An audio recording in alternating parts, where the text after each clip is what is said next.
কিছু মাছ আছে যেটা কাটতে খুব স্যাটিসফাইং লাগে, ইলিশ মাছ তার মধ্যে একটি। অ্যাকচুয়ালি নিজে কাটলে পিসগুলো মনের মতো করে করতে পারি, সেজন্যই নিজে কাটা। পিসগুলো দেখে চোখে শান্তি লাগছে। এবার সুন্দর করে পিসগুলো ধুয়ে নিব। বলে পানি নিয়ে আলতো করে, ডিম যাতে ধুয়ে না যায় সেভাবেই আস্তে আস্তে করে সুন্দর করে ধুয়ে নিব। পরিষ্কার করতে করতে কিভাবে রাঁধবো সেটাই ভাবছিলাম, কেননা লাস্ট কিছুদিন লাউ পাতায় ইলিশ, ইলিশের পানি খোলা, সর্ষে ইলিশ এগুলো খাওয়া হয়েছে। এই তো আমি নুন, হলুদ ও মরিচের গুঁড়ো দিয়ে খুব সুন্দর করে পিসগুলো মাখিয়ে নিব। পিসগুলোর পুরুত্ব বেশি হওয়ায় আমি খুব সুন্দর করে মাখাবো যাতে এর ভেতর নুন, হলুদ, মরিচ খুব সুন্দরভাবে ঢুকে যায়। প্রতিটা পিসই আমি সময় নিয়ে মাসাজ করছি। এবার উল্টে অপর পাশটাও সুন্দর করে মাসাজ করে নিব যাতে সব মশলাগুলা খুব সুন্দরভাবে ঢুকে যায়। মাখানো শেষ হলে আমি বেশ খানিকটা তেল দিয়ে আবারও মাছগুলোকে খুব সুন্দর করে মেখে নিব। প্রত্যেকটা পিসেই তেলটা ঢুকছে কিনা তা এনশিওর হচ্ছিলাম, কেননা এই তেলটা মাছটাকে অনেক জুসি করে রাখবে। রান্নার সাথে হাতের স্পর্শের একটা অদ্ভুত সম্পর্ক রয়েছে। এগুলো আগে শুনতাম, বাট ততটা না বুঝলেও এখন বুঝি। ফ্রাই প্যানে বেশ খানিকটা সর্ষের তেল ঢেলে দিচ্ছি।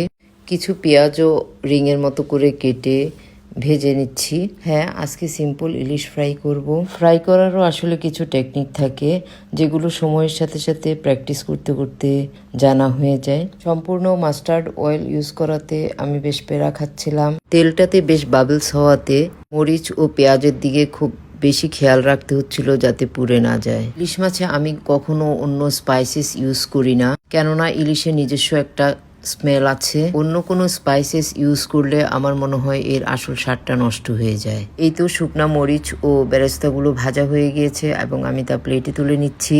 ফ্লেম কমিয়ে এবার একটা একটা মাছের পিস দিয়ে দিচ্ছি। মাছ ভাজারও আসলে কিছু টেকনিক আছে, খেয়াল রাখতে হবে যাতে তেলটা অতিরিক্ত গরম না থাকে। অতিরিক্ত গরম থাকলে মাছের উপরের ভাগে কালার চলে আসবে, বাট ভেতরের অংশটা সেই অনুপাতে হবে না। সো তেল কতটা গরম সেদিকে খেয়াল রাখতে হবে। এক পাশটা হয়ে গেলে অন্য পাশটাও আমি সুন্দর করে ভেজে নিচ্ছি। মাছের সফটনেস ও জুসিনেস ধরে রাখার জন্য আমি ইলিশটা একটু কমই ফ্রাই করি। যারা ডিপ ফ্রাই খেতে পছন্দ করেন তারা একটু কড়া করে ভাজি করে নেবেন। আসলে যে যেরকম খেতে চায় সে সেভাবেই করে নেবে। এই তো মাছটা আমার মন মতো ভাজা হয়ে গেছে।